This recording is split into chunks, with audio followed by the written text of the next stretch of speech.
മുണ്ടക്കൈ ഉരുൾപൊട്ടലിൽ തിരിച്ചറിയാൻ കഴിയാതെ പോയ 8 പേരുടെ മൃതദേഹങ്ങൾ ഇന്നലെ രാത്രി സംസ്കരിച്ചു.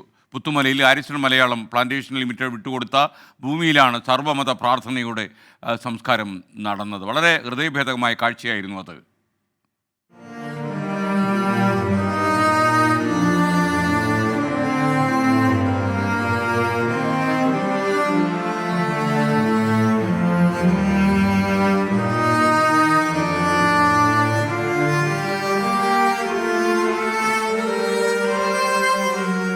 മേൽവിലാസമുണ്ടായിരുന്നിട്ടും തിരിച്ചറിയപ്പെടാതെ പോയവർ, ആരുടെയെല്ലാമോ പ്രിയപ്പെട്ടവരായിരുന്നവർക്ക് പല ദേശക്കാരായ അനേകർ ചേർന്ന് അന്ത്യയാത്ര നൽകി.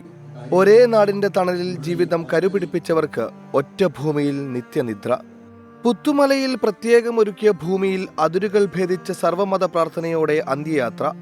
മരണം വഴി ലോകത്തിന് വേർപിരിഞ്ഞു പോയ ഞങ്ങളുടെ പ്രിയപ്പെട്ട ആത്മാക്കളെ വിശുദ്ധരുടെ സമൂഹത്തിൽ പ്രവേശിപ്പിക്കണമേ.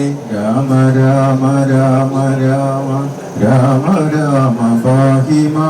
വേദനിക്കുന്ന ഹൃദയങ്ങളുമായി പലരും കഴിഞ്ഞുകൂടുന്നു. ഉറ്റവരെ ഉടയവരെ വിട്ടുപിരിഞ്ഞതിന്റെ പേരിൽ. വിട നൽകലിലെ നീതി ഉറപ്പാക്കാൻ എല്ലാവരും കൈകോർത്തു. തിരിച്ചറിയപ്പെടാതെ പോയവർക്ക് DNA നമ്പറാണ് നിത്യനിദ്രയിലെ മേൽവിലാസം. ഉറ്റവരുടെ സാമ്പിളുകളുമായി താരതമ്യമൊത്താൽ ഉരുളെടുക്കും മുമ്പുള്ള മേൽവിലാസത്തിലേക്ക് മടക്കം.